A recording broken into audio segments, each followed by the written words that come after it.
We are just about to do something really fun and interesting. I am going to sit down with a wonderful woman who is the highest ranking military official in the region. Her name is Admiral Ann Rondeau, and she's the president of the Naval Postgraduate School. She's been here just about 6 months or so, I think. And we just recently met and really enjoyed each other's company, and I thought it would be a lovely opportunity for you all to get to know her a little better. So we're going to have a little fireside chat. So with that, I'd like to introduce Admiral Ann Rondeau and ask her to come up to the stage.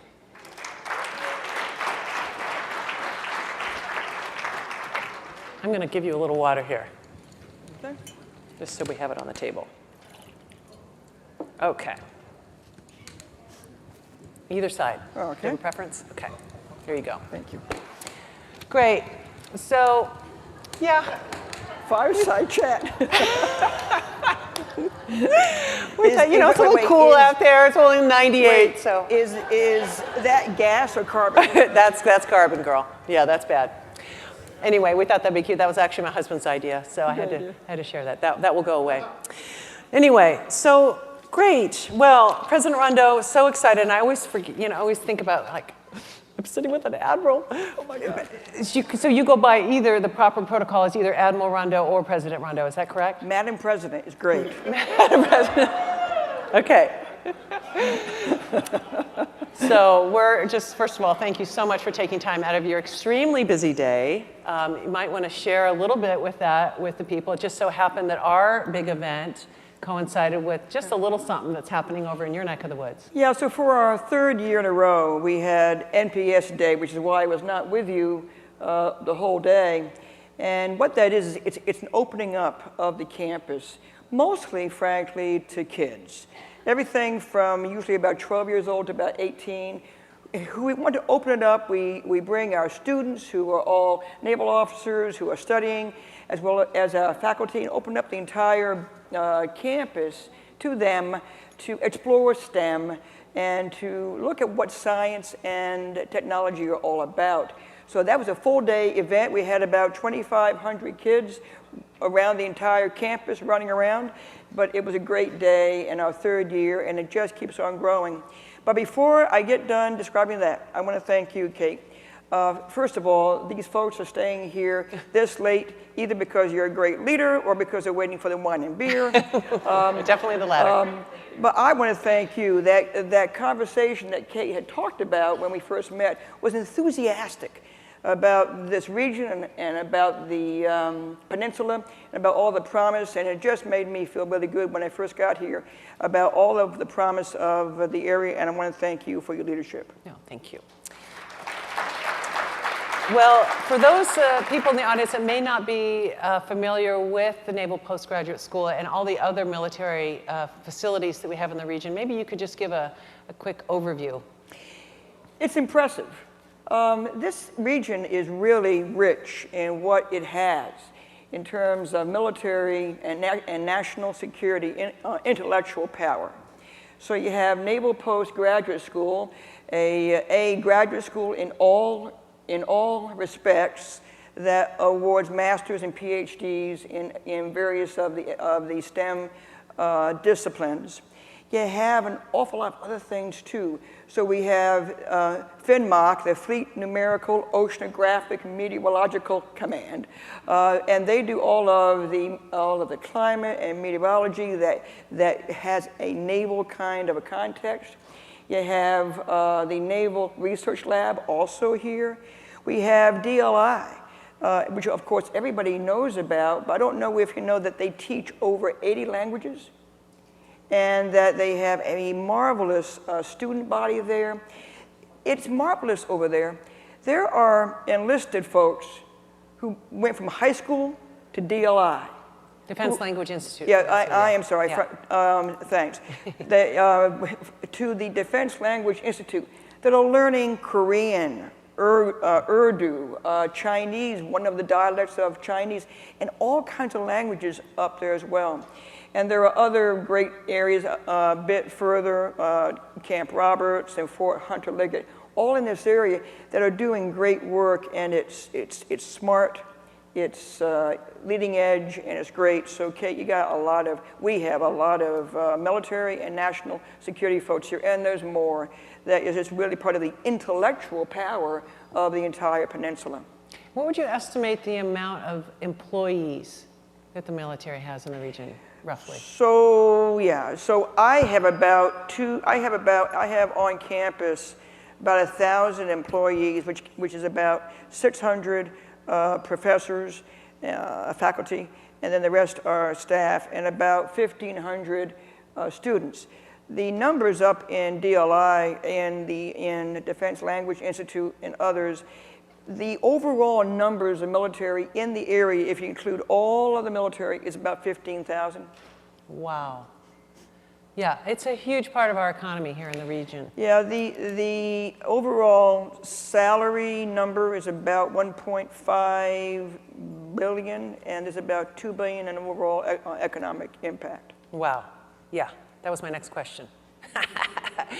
So that's huge, and I think it's really important. You know, MBEP hasn't traditionally been terribly engaged in the military sector, and that's certainly not because it's not an important part of our economy, but it's really been more, it's kind of been its own sort of island, if you will. You guys have your own educational institutions. You have people that come from, in many cases, outside of the region to those, and then perhaps get deployed outside the region. So it's not for a lack of interest and a lack for appreciation of the impact and the work that you do here. It's just that you're kind of running smoothly and doing a great job. But I think there probably is more that we could be doing together, not just with MBEP, but speaking for the communities that surround these military installations. So there's actually, let me, if I might go with that. We do a lot with industry, with higher ed. We do work with Stanford and Caltech, do a lot of work with Lawrence Livermore Lab. We do a lot of work with various labs around the area. And we are working increasingly with the University of California at Monterey. And I want to do a shout out to Dr. Ochoa for what he's done at CSU MB, and we're going to be doing more and more with them. There's a lot going on at the level of work that can improve. It can get deeper and broader and wider, but there is some excellent work with businesses and industry in the work of our work. And then there's all the fact that we are neighbors.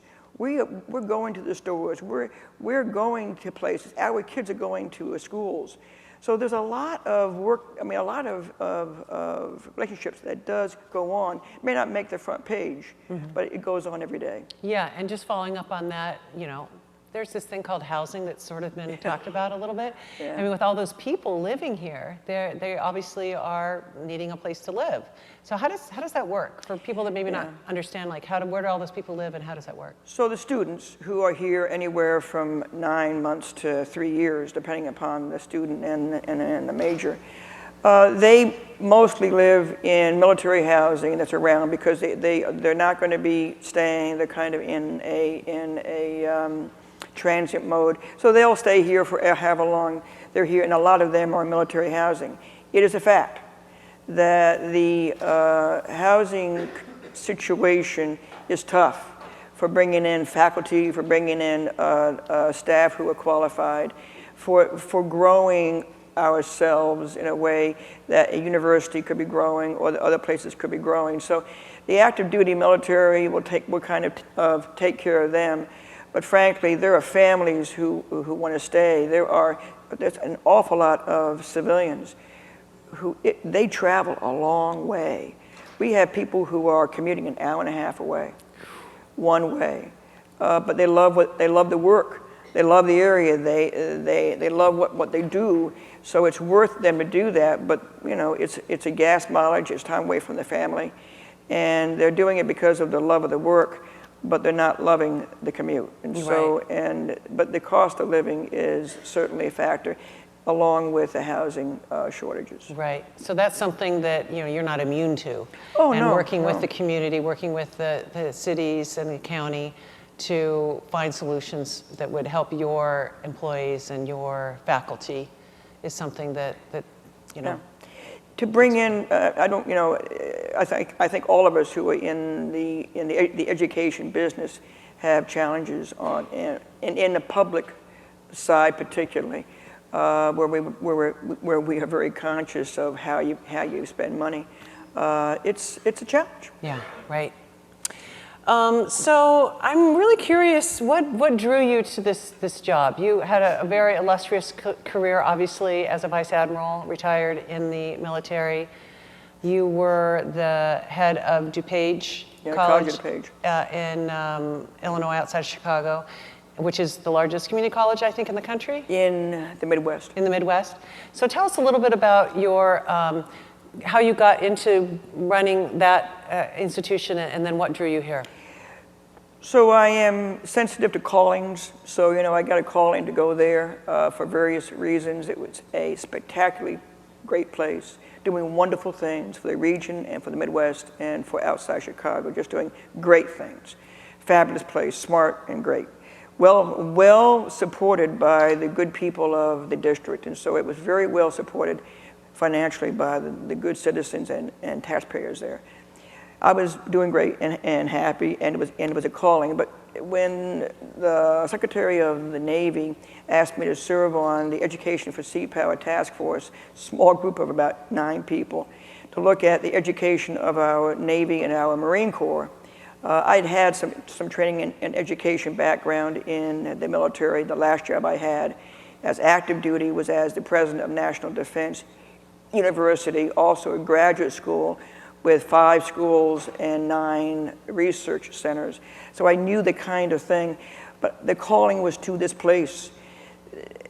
Naval Postgraduate School is an extraordinary place, and it is doing some extraordinary science. So we're working with MBEP to do things. We're working with MBEP a lot, but we do things that is so compelling for the mission, and the students are spectacular.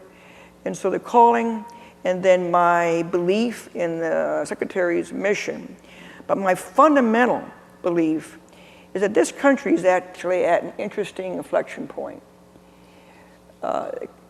You could say in some ways that we have been the bearers of competitiveness in the world that has raised the overall economic prosperity of various parts of the world.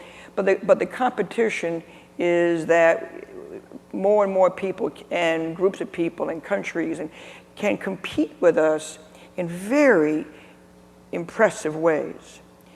And so when you have that kind of competition, you must be better. It's like, you know, I like to play in sports with somebody who's better than I am because my game, you know, you up your game. And right now we have a competitiveness against the country and against parts of democracy that require a cognitive age of understanding what digital age is, understanding what AI and cyber is to the best and not to the worst. But we are at a point in the country that knowledge acquisition and being ready for the cognitive age is the best defense for democracy and for freedom and for goodness. And so that's part of why I'm here, is that's the kind of stuff that Naval Post grad school does. Is it makes our defense forces and our military just brighter and smarter and better to compete in a world. Wow, that's powerful. And tell us a little bit about the work that you've done in other institutions. How does that inform the work that you're doing at MPS today? In what way? Like, are there leadership or lessons that you've learned from other student cohorts or other experiences in Illinois or other work that you've done that you bring to bear on your job here at MPS? So remember, I've done some of the training and education in our Navy and our Marine Corps, and to a certain degree joint forces, but mostly Navy and the Marine Corps. And one of the great gifts, one of the noble acts of humankind is a notion of learning. that I can learn to do something and be better, and I can contribute to a mission or a purpose. And learning is a noble act that defines part of the human experience. You do that whether or not you are a community college student in various kinds of forms, or you are a military student having a purpose and a mission and being very focused.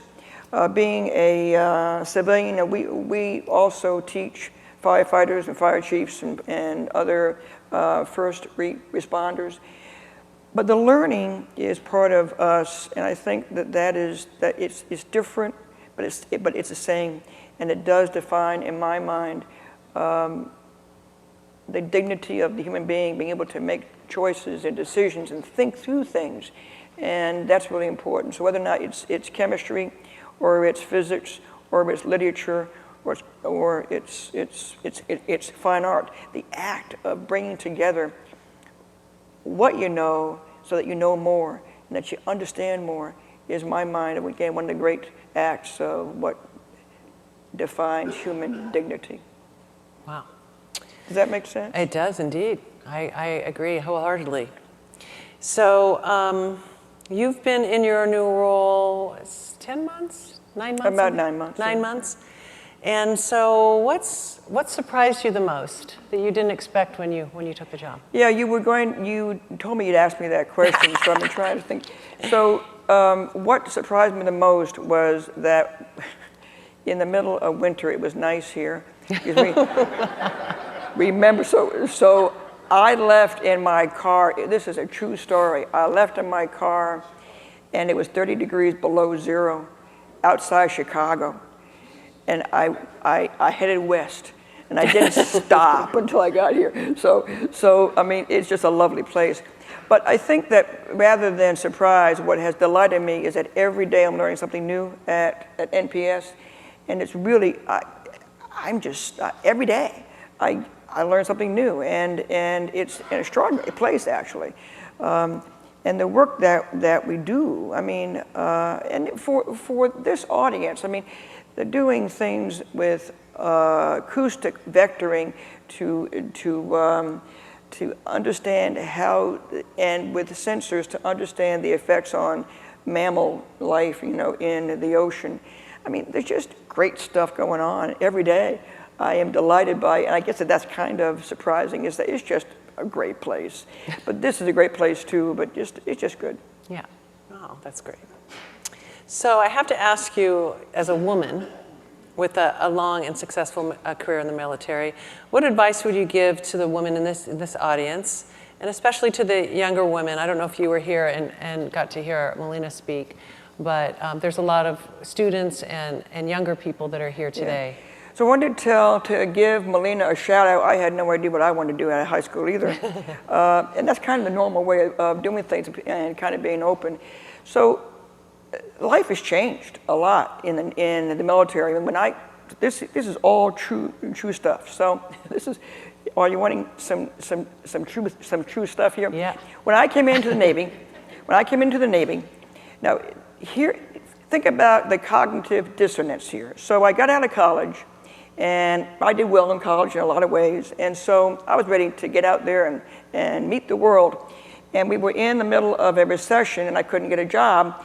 But I thought, well, I will make myself useful, and I'm going to join the American Association of University Women, and I lived near Vassar College, which was one of the 8 sisters at that point of women's schools. Now, I did not go to that, but I lived near there. So they had a nice AAUW chapter. And I went up to them. This is a true story. And they told me I could not join them because I was not one of the pedigreed college graduates. I did not come from a pedigreed college. Now, about 3 months later, I go to the Navy and think about joining the Navy. My sister was on a full ride scholarship with the Navy, so I thought, you know, I'll try this. I asked the Navy, can I join you? Now, they made me take a test. They made me do some work to see if I could be qualified and competent. But they said yes. So I have at the time, AAUW saying no, and I have the United States Navy saying yes. Which one am I going to choose? And I say that because then I got in the Navy and I realized a few things. If I had been married and pregnant, I would have to have left. I had to always wear a skirt because women officers did not get dirty. And I can go down the line of things that were not quite aligned with where I wanted to be, but I was in that Navy and I could help make a difference. So today we have women in jets, we have women on ships, we have women on the water, we have women doing everything, and they are doing great things. They're in submarines. But I was part of that group that could say, I helped make a difference. Now, it took some confidence, it took some courage.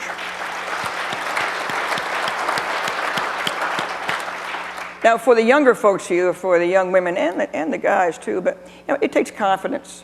It takes really good competence of being good at what you do, because in the end, performance matters, confidence matters, a sense of humor matters, a sense of perspective matters, courage matters, but knowing kind of what you want to do and being really good at it, because in the end, people want to know that you're good. But having a mindset that says, I want to do this. And I think that sometimes having difficulties gets you through it easier. So when I was a kid, I stuttered. I outgrew that, but I had to understand what that was for me and what it meant, so that when, at times it got a little hard, I could kind of just get through it. That helped me out as I was in the Navy, and it worked. So I think that having a sense that not every day is going to be great, not every day is going to be perfect, but every day you get a chance to make it better than it was yesterday, and very persistent and resilient. So, and again, I laugh pretty easily. I'm not very good at jokes, but I laugh really easily. So, I think that, and understanding where we are in competition. So very quickly, what I'll tell young folks is the first 10 years or so, it's about the tennis game, head to head. Then it's about the team sport and the position you are playing. So whatever that is, and then about being the team captain, about being the coach and all that kind of thing. So you grow up in that competitive environment, and you understand where you are in it, and then you make a difference. So I can go on, but that's what. Wow. Yeah. Well, we stand on the shoulders of you, Admiral Rondeau. And I stood on the shoulders of somebody else. Generation to generation to generation, if we do it right, we're standing on somebody's shoulders, and then you pay it forward by making sure that somebody can stand on your shoulders. Hear, hear. Good. Well, I think we should get the audience involved in some questions that they might have to ask you, so I want to give them a chance. I don't know if there's any just that are coming in through the Attendify app or any other questions, and I apologize, we have the lights low and there's a little issue with the lights. We got one here, I think. Yeah, so I do see a question up front here. If we have a mic that could be brought, I think it's coming. And I see another one over on Kirsten over there. So we'll go here first. Oh, here, go for it. Good day, Admiral. My name is Tyler Williamson, and I have two questions. One, I'm just hoping that you could speak to our relationship with the Secretary of Navy and our relationship and how that has led to a relationship with MISS and the programs that are moving forward with that. And then I think in general, folks know that at MPS, we're educating our warfighters, but that can fall a little flat. And I just wonder if you can speak a little bit more to that and how our relationships with the other service providers and international partners. So I want you to know that Tyler works at NPS, but he also is a councilman. Is that what the title is? So, and Tyler made sure that I knew that, so I knew. Okay. So then we had the 4th of July parade, and I got the privilege of riding with Tyler in the antique car, and everybody, and Tyler was holding a dog, and when we're going down the streets, everybody is waving at Tyler, and what was the dog's name? Sasha. So everybody is waving at Tyler. Everybody's saying, hi, Tyler. Hi, Sasha. So Tyler is really feeling good. You know, everybody knows me. I say, Tyler, your name's on the side of the car. But the fact that everybody knows Sasha, that's impressive. You know. So what Tyler is, and make sure I answer both questions. So on the first one, MIS and NPS have had a growing association. So we have some students, a limited number of students, who travel to each other's campus and does some studying. And that works. We do a lot of international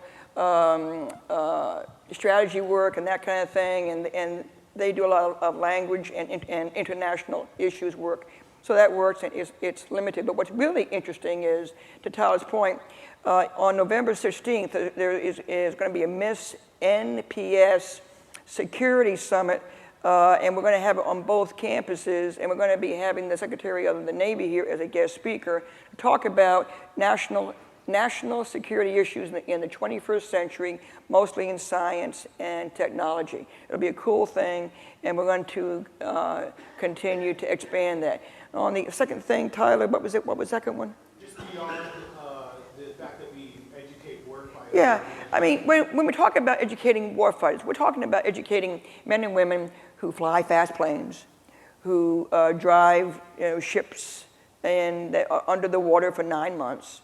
And so those are the kind of things, and they are trained and equipped, and they are performing at high levels of competence to do what the nation asks them to do. And what we do is that we seek to educate them in systems engineering or in national security affairs, in ethics, and those kind of things. So we do that, but we also do a lot of work on logistics, on ocean sustainability, and the whole notion that the nation has many aspects of national defense that is not just the warfighting piece, which it is, and that's what we're paid to do, and that's what you want us to do as taxpayers, but we also do other things that will support that. Did that answer the question, Tyler? Yes, ma'am. I mean, I think there was a component, too, in regards to our partners with having international students come. Oh, yeah, we got a lot of international students come. Hey, you want to come up here?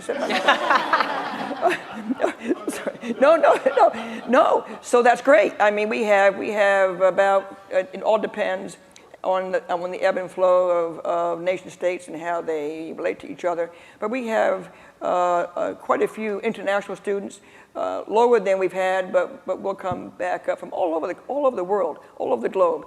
Got a lot of work with the Aussies and then the Indians and Africans and a lot of folks. Okay, I'm gonna stop there, Tyler, because I think we had another one. There was another question. Oh, here we go, over here. Yeah, right up here. I think No, you got this one has a mic here. Admiral Rondeau, sorry. Where are you? Hi. Oh, hi. Such an honor to have you here today. Thank you. I'm Kirsten Liskey with Ecology Action. We heard earlier from Ben Eichert about climate change impacts in our region and the need to respond. I was curious about the Navy's position on climate change. Does it consider it a national security threat? And if there's any research or initiatives that are happening at MPS that could help us accelerate our response locally? Yeah, I mean, it's a complex topic, and we could go on for a lot about the topic. Several years ago, the United States Navy was very keen on this for a number of reasons, whether or not it's climate change or other things. The seas are important to us, and how the seas act and react and behave are important. The seas are part of our environment, so needing to know what's happening is part of the science, and we share that science with NOAA and with Barry and others, and there's a lot of science that the Navy is involved with that talks about, and studies the ocean. We've done a lot of work for over, 30 years with the impact of a lot of things on mammals at sea and sea life, the coral reefs and that kind of thing, because those things matter to us. We have been really involved for, probably about 15 years or so on how to do energy at sea cheaper and less carbon fuel at sea and less carbon. You got a trade-off there because there are other ways to propel ships, but a lot of work on how to be more efficient at sea and frankly in the air. There's a lot of work being done on fuel mixtures that are more efficient and again more carbon-free, or at least less carbon. So there's a lot of work going on. Some of it goes on here. but it's going on in the whole Navy and in the Department of Defense. We also look at all of our bases and installations around the world as to how we're a lot more solar power. If anybody has done a drive by the Pentagon, there's a solar counter there.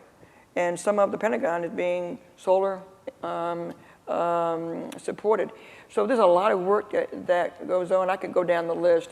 We do some, but our work is part of a larger contest of doing it. A lot of work is going on. I could give you some more. There are websites, and if you want, I'll give you some websites on what DoD and the Navy are doing on energy and on climate change. There's a whole set of websites, and I'll do that. Tell Tyler, give Tyler your name and address, and we'll do it for you, okay?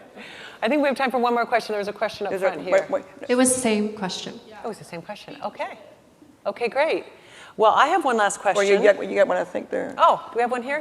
Sorry, it's hard to see with the lights. Wait, there's the mic's coming. I've got a mic. Oh wait, so is it me or? We'll do two short ones. Okay. Okay.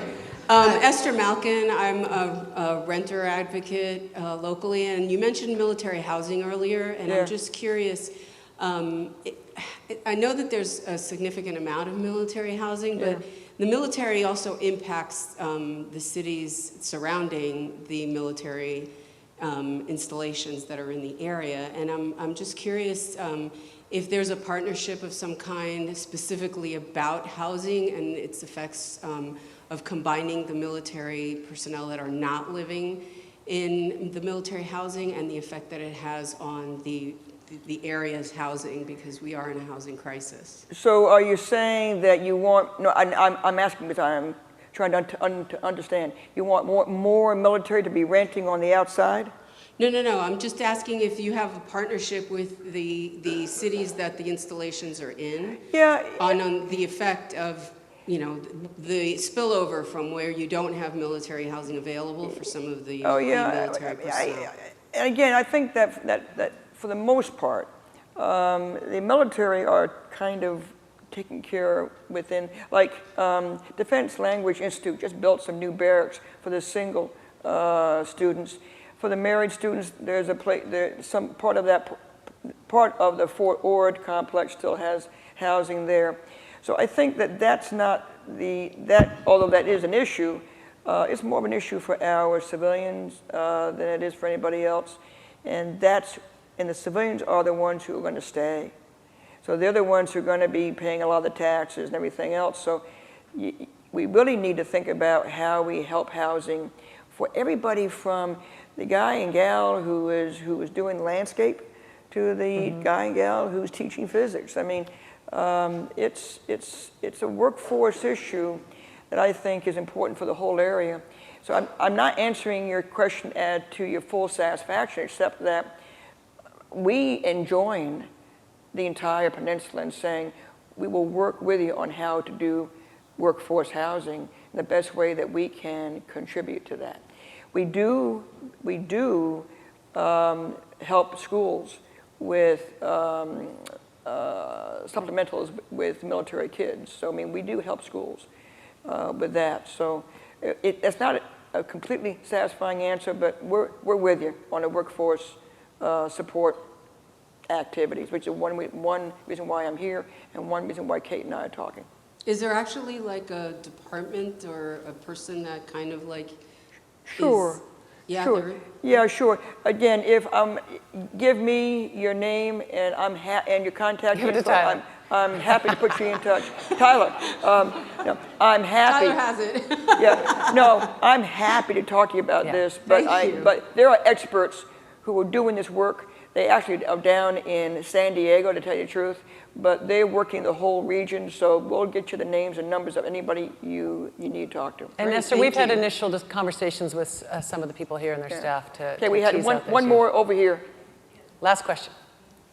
Alan Fuse, Professor Emeritus from Navy Postgraduate School, has written a book on electric vehicles and driverless vehicles, and I'm wondering how much of that spillover is into technology or the pairing of technology in the area? It's a great question. I can't answer it fulsomely right now, but I will tell you is that electrification is a big movement in the Navy. We're doing it with ships.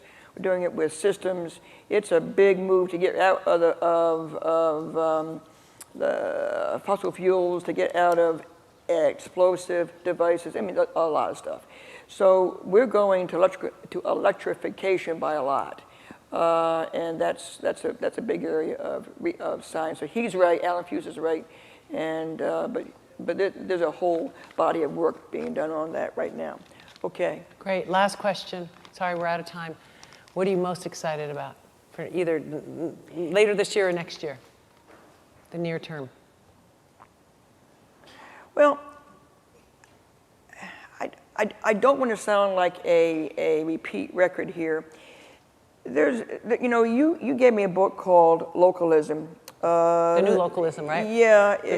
We're selling it out there. Yeah, you're selling it out there, but I wanted to tell you is that book, when I got on Amazon, led me to another book, which I don't have it here right now, but it's called The Place Where You Live, or something like that. And it's about how do towns and communities do things, and you can't do it if you're always moving around or you're not paying attention to the community. So what I'm excited about is with your efforts, frankly, with our commitment at NPS, with what CSUMB is doing, with the conversation that's going on about resources, I'm excited for this region. I think that there will be an opportunity here not to be Silicon Valley, but to be an extraordinary place for higher education and intellectual capital for the country that will make a mark if we make the kinds of good decisions to thrive in that space. So all of the vision that I think for this area about being not so much that Silicon Valley, but being an intellectual enclave for America and the world, I think is possible here, and still maintain our sense of community and of connectedness and of our neighborliness. If we do that, that will be a trendsetter for a lot of other places where time moves really fast, the noise is loud, and people don't get to know each other. We can show that you can live in a livable community with good things happening, and invest in the future, make investments, smart investments in the future, grow, and yet also live in that world. I am excited about what this place can be, what it has been, but what it can be, and I am proud and privileged to be here with you all. You give me honor by letting me be a voice for the military, who every day not only is proud to be here, but every day works to preserve our ability to have choices. So I thank you for the privilege of being here, and Kate, I thank you for the honor of inviting me, and I look forward to seeing you all around, okay? Well, thank you, Admiral Rondeau. It's an honor to have you, and thank you for your service. Thank you. Thank you. It's wine and beer time, right? No, one more, almost. Okay. Well, really a privilege to get to know Admiral Rondeau and to have her on the stage. So thank you again for your time, and especially on her busy day.